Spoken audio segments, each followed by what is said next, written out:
பிரதிபா காவேரி கப்பல் உரிமையாளர்கள் இருவர் சென்னை காவல்துறையினரால் கைது செய்யப்பட்டுள்ளனர். இது குறித்த கூடுதல் தகவல்களை தருகிறார் நமது செய்தியாளர் மகாலிங்கம். மகாலிங்கம், இந்த இருவரோட இந்த வழக்கில் அவங்களுடைய தொடர்பு எப்படி நிரூபிக்கப்பட்டிருக்கிறது? இப்ப அவங்களை எங்க கைது செஞ்சிருக்கிறாங்க காவல்துறையினர்? பிரதீபா காவேரி கப்பல் கடந்த 31ஆம் தேதி அக்டோபர் மாதம் நடைபெற்ற தானே புயல் நீலம் புயல் சென்னை நோக்கி அடித்தது. அப்பொழுது அந்த பகுதியில் நங்கூரமிட்டு நிறுத்தப்பட்டிருந்த பிரதீபா காவேரி எண்ணெய் கப்பல் நங்கூரத்தை கட்டுப்பாடு இழந்து பட்டினப்பாக்கம் பகுதியிலே தரையில் மோதி நின்றது. அப்பொழுது கப்பல் நிலைகுலைந்து ஆடிக்கொண்டிருக்கும் பொழுது தப்பித்துக் கொள்ளலாம், கப்பல் கவிழ்ந்துவிடும் என்ற அச்சத்தில் அங்கிருந்து தப்பிக்க முயற்சி செய்தார்கள் கப்பலில் இருந்த பணியாளர்கள். அந்த விபத்தில் 6 பேர் உயிரிழந்தார்கள். இந்த விபத்தை சாஸ்திரி நகர் காவல்துறையினர் வழக்கு பதிவு செய்து விசாரித்து வருகிறார்கள். இந்த வழக்கில் இன்று பூனேவில் இருந்து இந்த கப்பலுடைய உரிமையாளர்கள் 2 பேர் சுனில் மற்றும் மதன் ஆகியோரை சென்னையில் இருந்து சிறப்பு படை போலீசார் சென்று கைது செய்து கொண்டு வந்திருக்கிறார்கள். அவரிடம் தற்போது விசாரணை நடைபெற்று வருகிறது. அவர்களுக்கு தற்பொழுது மருத்துவ சோதனையும் செய்யப்பட்டு வருகிறது. இவர்களுக்கு என்ன பங்கு இருக்கிறது இந்த வழக்கில் என்று பார்த்தால், இந்த கப்பலுடைய உரிமையாளர்கள் என்ற ரீதியில் அவர்களுக்கு ஒரு முக்கியமான பங்கு இருக்கிறது.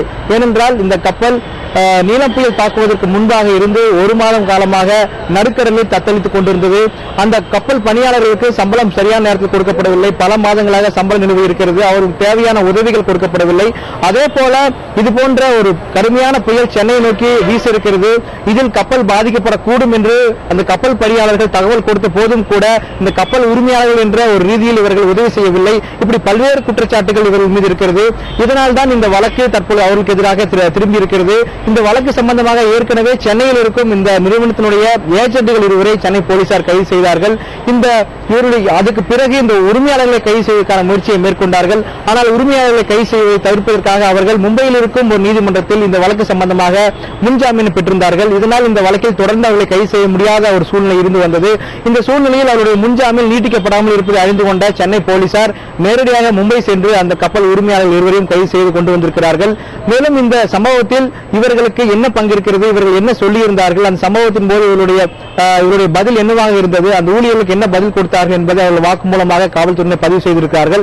இன்னும் சற்று நேரத்தில் அவர்கள் சைதாப்பேட்டையில் இருக்கும் நீதிமன்றத்தில் அவர்களை ஆஜர்படுத்த இருக்கிறார்கள். இப்ப இந்த கப்பல் ஊழியர்கள் 6 பேர் உயிரிழந்தது தொடர்பா உயர்நீதிமன்றத்துல இந்த வழக்கு விசாரணை எப்படி நடக்க போகுது?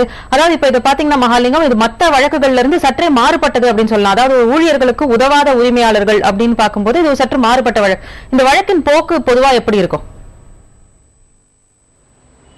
இந்த சம்பவம் நடந்ததிலிருந்து நவம்பர் மாதம் இந்த விபத்தில் பாதிக்கப்பட்ட அவருடைய குடும்பத்தின் சார்பில் சென்னை உயர்நீதிமன்றத்தில் வழக்கு தாக்கல் செய்யப்பட்டது.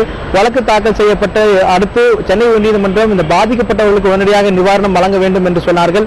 இவர்கள் கப்பல் உரிமையாளர் தரப்பில் என்ன சொல்லப்பட்டது, எங்களிடம் போதிய அளவு நிதி இல்லை, எனவே அவர்களுக்கு உரிய நிவாரணம் கொடுப்பதில் தொடர்ந்து சிக்கல் நீடிக்கிறது என்று சொன்னார்கள். உடனடியாக கப்பலை இங்கிருந்து நாங்கள் எடுக்க வேண்டும் என்ற ஒரு தகவலையும் உயர்நீதிமன்றத்தின் முன் வைத்தார்கள். ஆனால் உயர்நீதிமன்றம் நீங்கள் 87 லட்சம் ரூபாய் கட்டிவிட்டு இணைத்து பிறகு நீங்கள் இந்த கப்பலை எங்கு வேண்டாமல் எடுத்துடுங்கள், அது வரைக்கும் சென்னை துறைமுகத்தோட கட்டுப்பாட்டில் தான் இருக்க வேண்டும் என்று சொல்லியிருந்தார்கள்.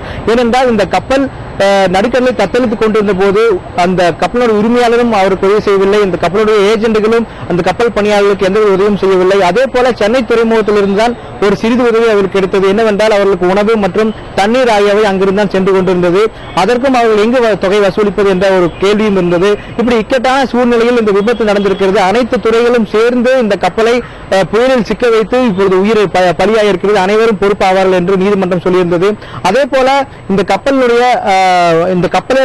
விபத்தில் பாதிக்கப்பட்டவர்களுக்கு நிவாரணம் கொடுப்பதில் தொடர்ந்து தாமதம் நிலை வந்ததை அடுத்து சென்னை நீதிமன்றம் என்ன செய்தது, இந்த கப்பலை விற்றாவது இதில் பாதிக்கப்பட்டவர்களுக்கு நிவாரணம் கொடுக்க வேண்டும் என்ற ஒரு உத்தரவை பிறப்பித்தது. இதையடுத்து தற்பொழுது அந்த கப்பல் கடந்த வாரம் விற்பனை செய்யப்பட்டுள்ளது.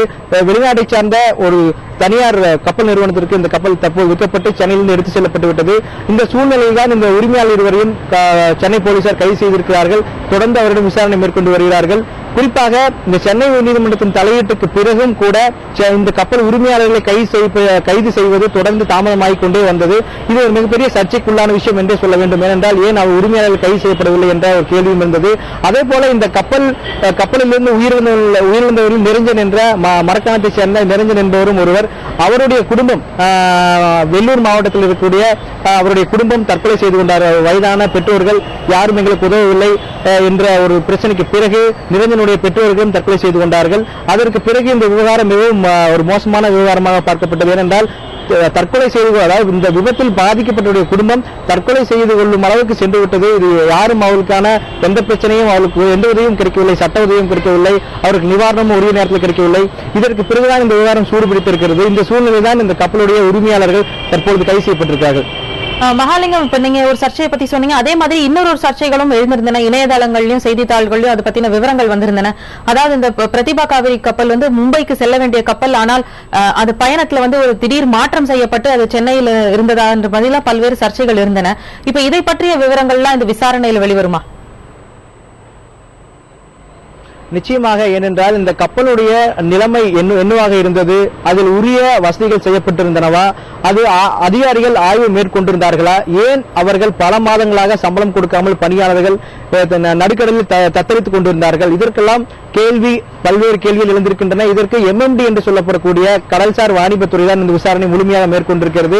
சென்னை காவல்துறை பொறுத்த அளவுக்கு கடல்சார் வாணிபத்துறை அதிகாரிகளிடமிருந்து கிடைக்கும் கோப்புகளின் அடிப்படையாக வைத்தான் வழக்கு விசாரணை தொடர்ந்து நடைபெற்று வருகிறது. ஏனென்றால் சென்னை காவல்துறைக்கு கடலுக்குள்ளும் கடலை ஒட்டியும் நடக்கக்கூடிய விபத்தை கையாளுவதுதான் முதல் முறை என்ற தகவலை கொடுத்திருக்கிறார்கள். இதனால் அவர்களுக்கு நேரடியாக சம்பவ இடத்தில் சென்று விசாரிக்கும் அனுமதி கிடையாது. கடலுக்குள் நடந்தால் MMD என்று சொல்லப்படக்கூடிய கடல்சார் வாணிபத்துறையின் விசாரணையில் இவர்கள் பங்கேற்கலாமே தவிர இவர் நேரடியாக சென்று கடலுக்குள் விசாரணை மேற்கொள்ள முடியாது. அந்த சிக்கல் இருப்பதால் காவல்துறை நேரடியாக சென்று விசாரிப்பதில் தொடர்ந்து நீடித்து வந்தது.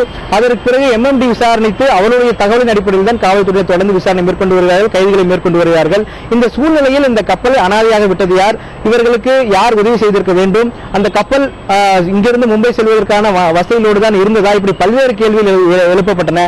அதில் இந்த கப்பல் திருவனந்தபுரம் துறைமுகத்தில் இருந்தபோது அதிகாரிகள் சோதனை செய்திருக்கிறார்கள். அந்த சோதனையில் இந்த கப்பலுடைய என்ஜின் பழுதாயிருக்கிறது, ரேடார்கள் பழுதாயிருக்கின்றது, எந்தவித தொடர்பும் இல்லை. அந்த கப்பலுக்குள் இருக்கும் உயரதிகாரிகள் சென்னை துறைமுகத்தை தொலைபேசி வாயிலாக, அதாவது மொபைல் போன் மூலமாகத்தான் தொடர்பு கொண்டார்கள். அவர்கள் அந்த ரேடாரை பயன்படுத்தி அங்கிருக்கும் தொடர்பு கருவிகளை பயன்படுத்தி பேசவில்லை. இப்படி பல்வேறு விஷயங்கள் அதற்கு அம்பலமானது. அதே போல அந்த கப்பலுக்கு கொடுக்கப்பட்டிருந்த லைசன்ஸும் வந்து காலாவதி ஆகிவிட்டது பல மாதங்களுக்கு முன்பே. அதற்கு பிறகு எப்படி இந்த கப்பல் வந்து IOC-க்காக க்ரூட் ஆயில் என்று சொல்லக்கூடிய கச்சா எண்ணெய் ஏற்றிக்கொண்டு எப்படி இந்த கப்பல் சென்னைக்கு வந்தது, இப்படி பல்வேறு கேள்விகள் எழுந்திருக்கின்றன. இதை அடுத்து மத்திய கப்பல் போக்குவரத்துறை அமைச்சர் வாசன் இது குறித்த ஒரு விரிவான விசாரணைக்கு உத்தரவிட்டிருந்தார். இது தொடர்ந்து நடைபெற்று வருகிறது.